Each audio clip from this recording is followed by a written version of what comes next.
电钻的改良啊，改用那个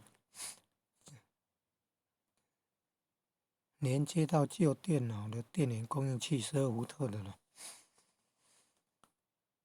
那个电钻要装一个那个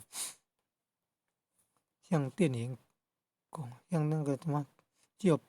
笔电不是有那个电源供应器吗？一端是圆头的，